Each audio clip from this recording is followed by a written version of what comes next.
Hello and welcome to the Priggya Arora Show, where we discuss law and entrepreneurship with people who have been there and done that. My name is Priggya Arora, founder of PA Legal, an intellectual property law firm, and our guest for today is very talented Sarah. She is an expert in legal design and she's an amazing person, and I can't tell you how beautiful looking and simple looking creative she makes on LinkedIn. And if you're not following her, do follow her. She's founder of Law But How, and let's directly dive into a conversation with her. Welcome, Sarah, on the show. Thank you so much, Priggya, for having me. Yeah. So, Sarah, let's start out with something fun and interesting. We call it as our warm-up question. What is one thing in life that you can't live without? You know, when I saw this question, I was like, I know the answer. That's my glasses. That's my glasses. My eyesight is so bad to the point where if I was left in, somewhere in the desert with absolutely nothing, I wouldn't die because I have no food or no water. I would die because I have no glasses on. This is as simple as that. So yeah, my glasses. Yeah.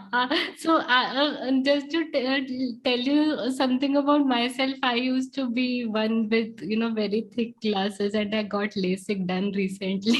Oh my goodness. So I resonate with you so much. So while I was in college, my first thing my roommate used to do was, Priggya, every morning I was like, Richa, I can't find my glasses. Where are they? And she would come and she would scold me first and then find out my glasses and give it to me. Oh my goodness.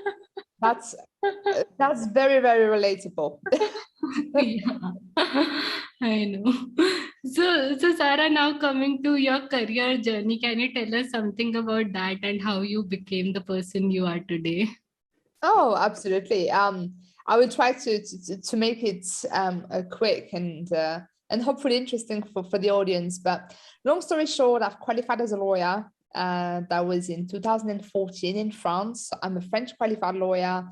I started to work in the UK in-house. That was my first permanent position in the UK in 2016.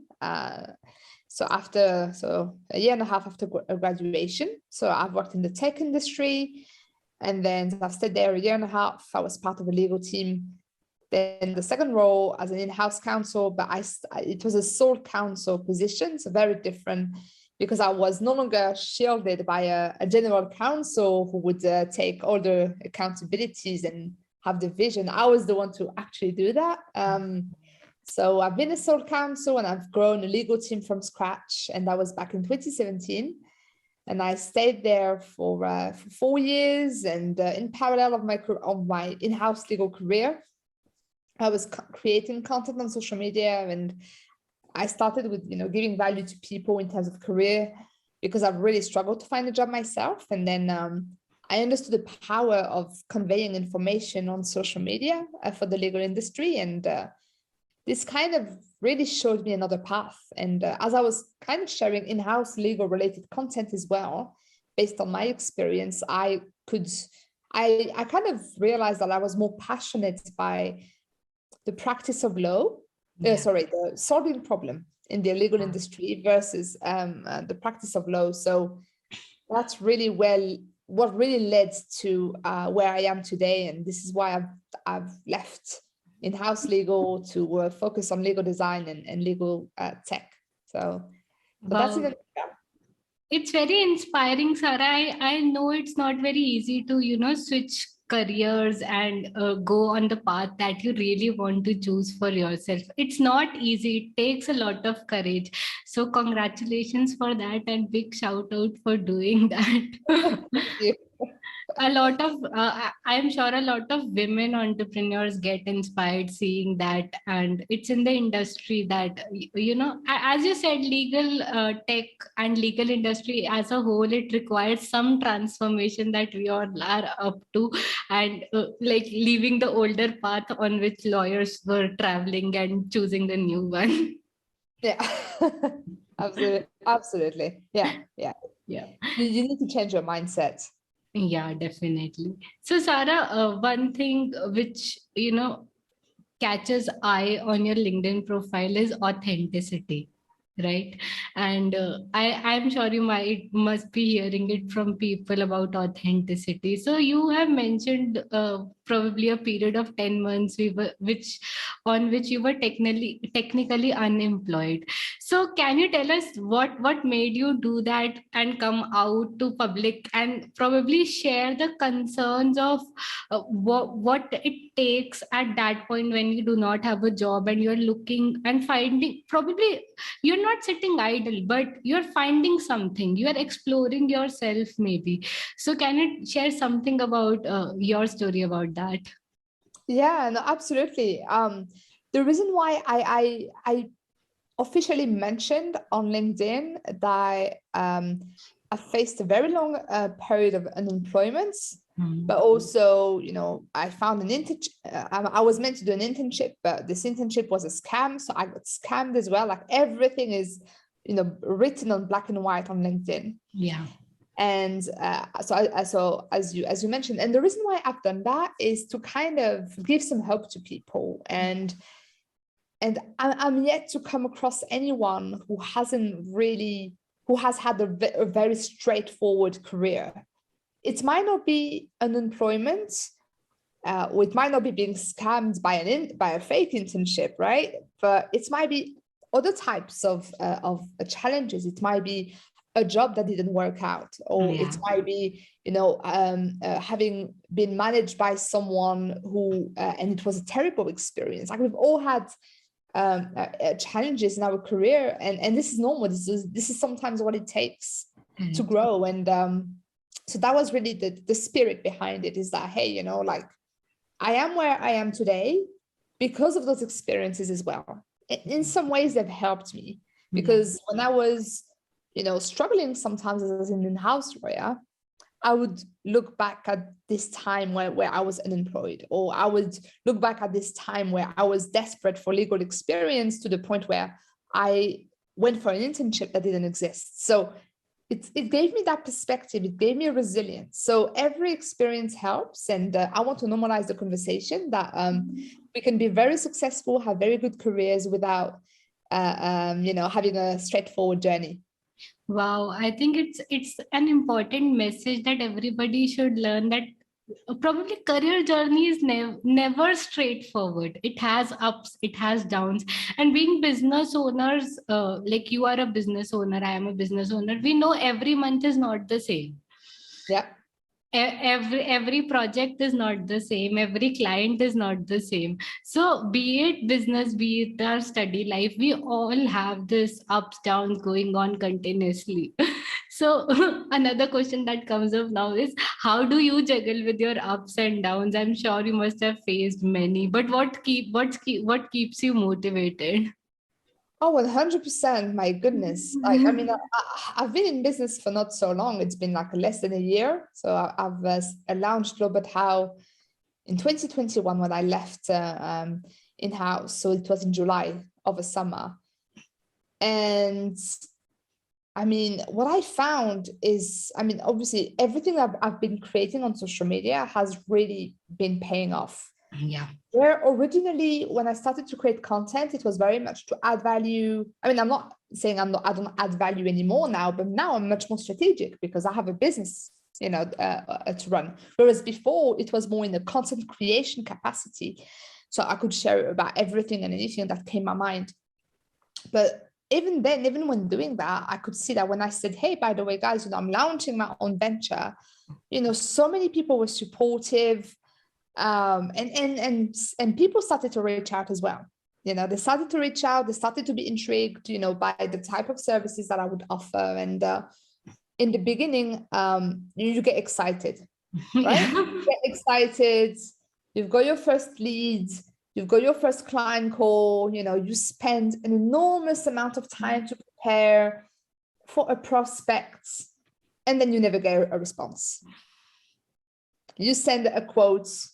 You never hear back, or you hear back 3 months later, or you give a price, I don't know, 100, the person comes back and say, oh, can you do it for 5? people negotiating you down, and so that's the reality of entrepreneurship, Yes. and that was new to me. So I think, it's so this has been really kind of my ups and downs. So knowing that, there's interest, that there is momentum, but realizing that, actually it's not that straightforward, just because people are interested doesn't mean that they will buy from you. Correct. Or they won't necessarily be the right customers for you, or they won't necessarily have the budget. And you know what, like, you have to pick a battle. You can't be everything to everyone.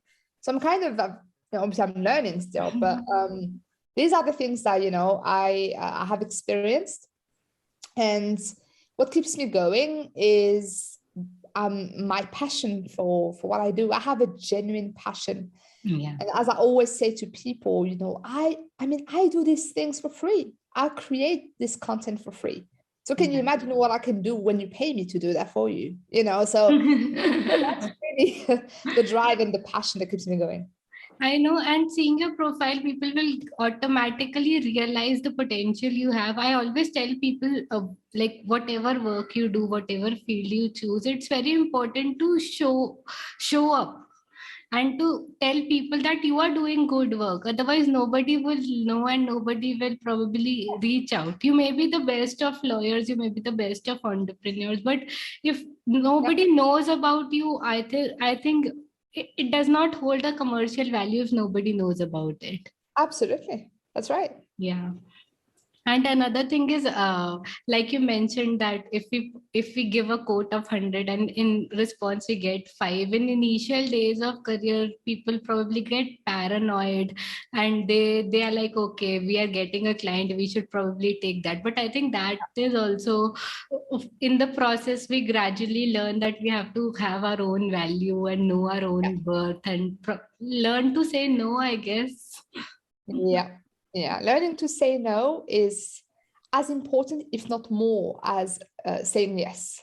Yeah. Because in the beginning, that's one of the mistakes I've made. Like, people would come to me for process design work and work that I can do, right? But it's not the core of my. It's not my passion. It's not the core of my expertise. It's not the thing that I would genuinely enjoy doing. But in the beginning, you kind of think, oh, I'm new, so I don't really have the luxury to say no when someone wants something, for a fee. And actually, no, it is important. It's even more important in the beginning because you don't have a team. You're a one-man shop. You have nobody else to help you. So your time it's important to spend your time wisely. And one way to effectively do that is by knowing exactly what are the, 2, 3, 4 things that you want to focus on. Okay. And what is going to be the price point. And as you said, you have to value your own value. You have to understand that your time is worth something, and you have to pick a battle. If someone doesn't fit your budget, don't take this client. Correct. Because chances are they will, go elsewhere anyway. If they start negotiating you down, they will keep on doing so anyway, because budget is a really sensitive topic for them. Yeah. I loved how you portrayed value your own value. It is such an important thing for, I think, everybody. I also say it this way, like, we need to set our standards in the very beginning, because whatever standards we set in the beginning, that will probably run throughout our business or throughout our career. So if we do not have, if we lower the prices, lower everything in the beginning, it's very difficult to raise prices later on. So if you start with a particular standard, probably it's easier to maintain that standard or go above it, but it's very difficult to come down again. Yeah. Yeah. Absolutely. So Sarah, now coming to content creation, like, what made you switch to it? What was that turning point in your life? Like, okay, now I want to enter into this hardcore field and leave probably everything else behind, and I'll focus on this aspect. I'll become an expert of this field, and the world should know Sarah as an expert of legal content creation. What was your turning point? Oh, so I think initially, what my journey to content creation was to, help people And that's really what was the spirit, help people find a job initially, because I struggled to find a job. And then later down the line, I was like, okay, I have challenges as an in-house lawyer. So what are the things that I can share to, to help other in-house lawyers? And that's really where I started to obviously create legal design related content, and also like more TikTok videos, like, making fun of the in-house legal profession, but also kind of sending this message that, hey, we are all in this together. We all have the same salespeople, and we all have the same challenges. So I think, willingness to genuinely help, a willingness to also, educate, but differently, educate through visualization or educate through entertainment. These were this really what fueled my willingness to create content for social media. The turning point in terms of, like, okay, I have to pick a battle now, was when I launched Low But How, because I also work for Contract Per AI as a legal design manager. So I'm doing a lot of things at the moment, right? I have got my business, and I've got my day job as well. And time isn't my best friend as we speak. So it was really important for me to use whatever time I had left to continue creating content, spent wisely. And it really taught me a very important lesson as a content creator, is that, if you want to be recognized in a particular area of expertise, you really have to speak about it. It doesn't mean that, you can't speak about other things, but you really you need to have this type of 80-20% ratio, because otherwise you digress and your audience gets confused. What is it? Like, what should I reach out to you for? So now people know legal design, legal content creation. Sometimes I do speak about, my time as an in-house counsel, because that really served me well, and I have a lot to share about it. But it's, I always try to kind of, link this part of my career to, legal design in the form of visual content. So Sarah, I'm going to take a personal advice from you because I heard this question. So what I do is I do intellectual property hardcore, but I love legal entrepreneurship. So I run a legal entrepreneurship podcast. I post probably once a week about legal entrepreneurship and 5 days a week about intellectual property. So is it a right strategy to give focused content, or or some, because taking my example, we can spread out this word that what could be the right content strategy? Yeah, no, absolutely. So in terms of what you do, is your for IP, are you working more with entrepreneurs, or are you working more with lawyers, so in-house legal teams, for example, who might need IP support? Mainly startups, entrepreneurs, and things like that. Right. Okay. So I think, so the things about, I guess, legal entrepreneurship, this is technically the type of content I believe that would be extremely valuable, but more from the perspective of people in the legal industry. So, and if this is something that you genuinely want to share about, I think that's perfectly fine. But that would be your 20% in my example. That would be your kind of 20%, because this type of content won't necessarily drive business to your firm. Correct. Or for IP related projects. So that's really what I mean by being strategic. Have 80% of your time creating content on IP if you really want to, become the go-to person for entrepreneurs in IP. But then, yes, of course, you are an entrepreneur. Entrepreneurship is something that you really enjoy. And yes, and having this show, if anything, you are adding value to the legal community, and you might get referrals out of it. Every time, because at the end of the day, there are so many lawyers in different practice areas. So if, someone who really, follows your entrepreneurship related post comes across an entrepreneur who needs IP advice, they would think of you. So that would be more a secondary effect, I would say, but it doesn't mean that you can't do it. Perfect. So for everybody, Sarah just proposed a 80-20% rule, where 80% you have to produce a focused content on whichever field you want to focus on, and 20% could be rest of the content, whatever you love apart from your main work. Yeah. Yeah, perfect. So Sarah, again, a question comes in my mind, that is, we have so many platforms. We have LinkedIn, we have Instagram, we have YouTube, we have Twitter, we have so many things. Yeah. Do you propose that same content should go on each platform, or again, taking my example, and this is very random, like we can some short videos like Instagram reels for students, for student community, we can post it as a reel on Instagram. We can post IP content on LinkedIn. So this strategy should be, should same type of content go on every platform, or specific content should go on a specific platform, or how do we repurpose content? Yeah, I was gonna say repurposing is the key answer to that. Because on YouTube is perfect for long videos. Yeah, that's the medium for that. If you post a 60 minutes video on LinkedIn, nobody's gonna watch it. yeah, it's far too long. Whereas on YouTube, the expectation is, to watch videos such as tutorials and things that are fairly, I would say, full in terms of content. So YouTube is perfect for long videos. LinkedIn, Instagram, I would go for short video content. So 1 minute maximum. 1 minute 30 seconds, but basically not 5 or 10. Mm-hmm. So that's for video content.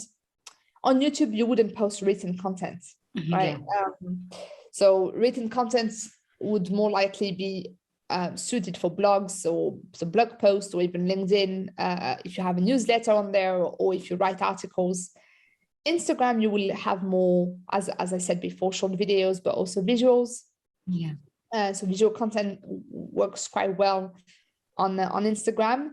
On LinkedIn as well, I think the visual content really makes you stand out, and that's my favorite format. And that's really kind of my signature type of content. I'm less familiar with Facebook, so I can't really comment on Facebook. And TikTok, TikTok that's a world in its own right. It's nothing to do with the other platform. It's a very unique environment. It's more educating through entertainment. It has a very strong focus on this point. But you can also, I guess, give tutorials as well. Like educational content works really well. But that's going to be more the short video format. Yeah. So yes, but again, you don't have to reinvent the wheel. Mm-hmm. And that's really where repurposing content is key. So your show, for example, you could post sample videos on Instagram and LinkedIn, right? Yeah. Or even TikTok for that matter, focusing on one particular things that we've discussed. You can obviously have a podcast version of your video, and that would go on Spotify. And I think this is what you do. And that's really clever, because from one piece of content, you now have two, and you could have much more if you do the short videos. Then you can extract the written form, and that becomes an article. Correct. Then you can extract, some quotes or like the 5 takeaways from my interview with Sarah today, and that becomes a carousel. So that becomes more like a visual format, inviting people to your YouTube channel. So from one video, yes, you can already see a multitude of ways of creating content without reinventing the wheel. So I think it's so important to understand that sometimes for law firms, it can be overwhelming to think about creating content. But like you said, from one videos, we can chop out 20 types of different content, and we can probably schedule them. Now we have schedulers, so schedule them so that it goes regularly on your social media profiles. So I think that is also an important aspect that everybody should know, that it's not very difficult. Even if you create 2 videos, 2 1-hour videos in a week, for like your time would be around, you'll be spending around 2 hours on that, but from that 2 hours you can take out 20 or 40 different type of content which you can use throughout and whenever you want, and probably link it with each other. Yeah, absolutely. Yeah. So, Sarah, can you tell us some challenges with law firms and legal field particularly face in growing a brand, and how we can solve it? Yeah, sure. So I think one of the issues that we have in the industry, and again, that's probably, I don't know if it's a law school trauma or if it's an industry specific problem, but the issue that I guess we see a lot is that lawyers usually want to be exhaustive in whatever they create, and that is obviously due to the fact that yes, they engage their liability if something goes wrong, or if the advice is incomplete, or but I think when it comes to creating content on social media, you have to understand that it's not a legal opinion. This is not a legal opinion. Like, you are just conveying some information. And depending on the format, you really have to pick a battle in terms of what you want to produce, right? So let's say that I want to share all things intellectual property. You will never be able to do that. Even if you were to create 10 articles anyway, you have to pick a battle. And it goes all the way towards, if you pick a battle, you choose trademark. Again, you can't share all things trademark in one article or one visual. Correct. You really have to pick a battle. Talk about the trademark application. Correct. Focus your content on that. And again, within the trademark application, what are the key things? What are the 5-6 things that your audience will find valuable in this particular process? Correct. It might not be all the resources available about trademarks. It's likely to be maybe timelines. How long does it take? Cost. How much does it cost to file a trademark application? Yeah. So really focus on those key points, and choose a format that is appropriate. For this type of content, I could see an infographic working extremely well. You have a timeline, nothing fancy. You go on PowerPoint, you draw a timeline, 5 steps. That's it, done. That's one piece of content. You don't always need to be exhaustive.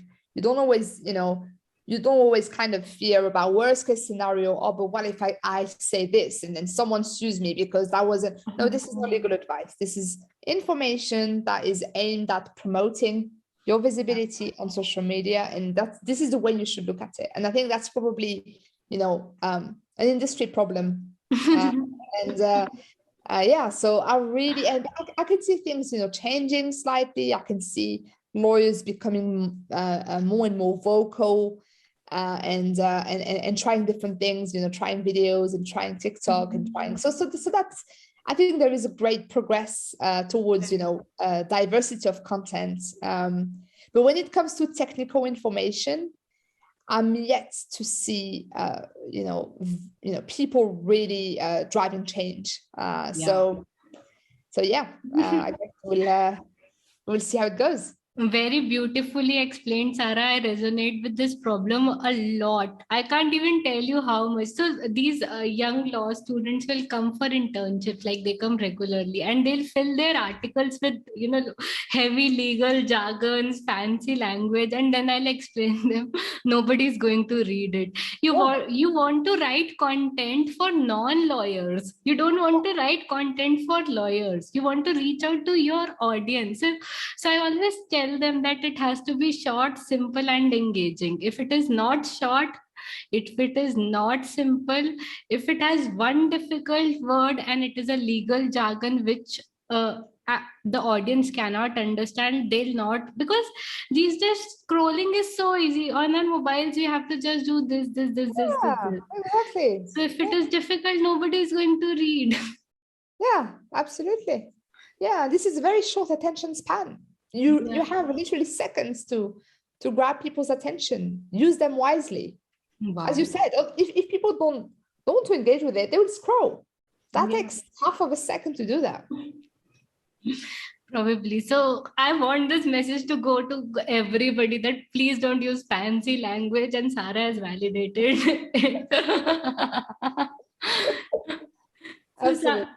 Yeah. So Sarah, now a quick rapid fire round. Answer these very quickly. What are 3 things in life you're grateful for? Grateful for my health, grateful for my family, and grateful for I guess my friends. Yeah, people around me. Wow. Health, family, and people around you. Yeah. Now, 2 traits that you think are useful for a legal career. There would be many traits, but I only have 2. So resilience, that's a big one. Yeah. And creativity. Wow, resilience and creativity. So I hear creativity from very less number of people, particularly in legal career, and that's a great answer. Now, one aspiration you have for the future. A more creative and inclusive legal industry. Wow, creative and inclusive legal industry. I resonate again with this very, very much.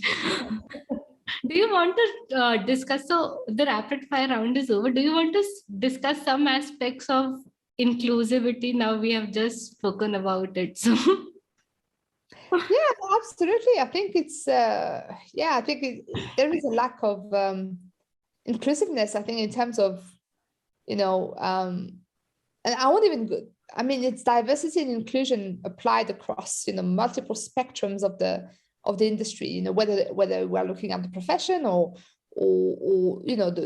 there's no divergent thinking. Like it's it's kind of like we're all in this particular mold of the way things have always been, and and that's a really and that's a real shame, because we all see the world through different lenses, and I think it's important that we kind of come together and we kind of complete each other's perspective and views on things for the industry, for better legal services. Whether we are doing delivering legal services in a B2B context or B2C, it doesn't really matter. I think we can really drive change and make this world a better place. We have a superpower. I mean, the laws of a society are extremely important, and yet I don't think we leverage this power enough to our benefit. So, wow, awesome, and very beautifully explained again that inclusivity is so important, and in legal career as a whole, it is seen that we have a particular path, we have a particular way, and that is the only way. But there could be several different ways which are not explored. And I think young generation, young people understand that they want to bring a revolution in this field, disruption in this field, but still there is some fear which stops them.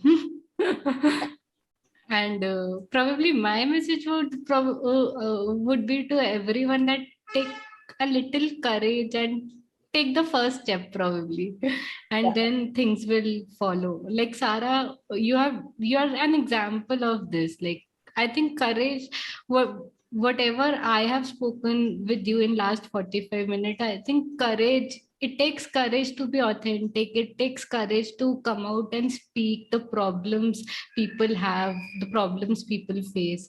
So it takes a lot of courage, and thank you for that. Oh, that's very kind. Thank you.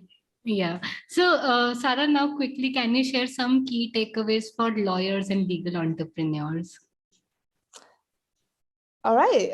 So lawyers, maybe takeaways or maybe word of advice: be experimental. Yeah.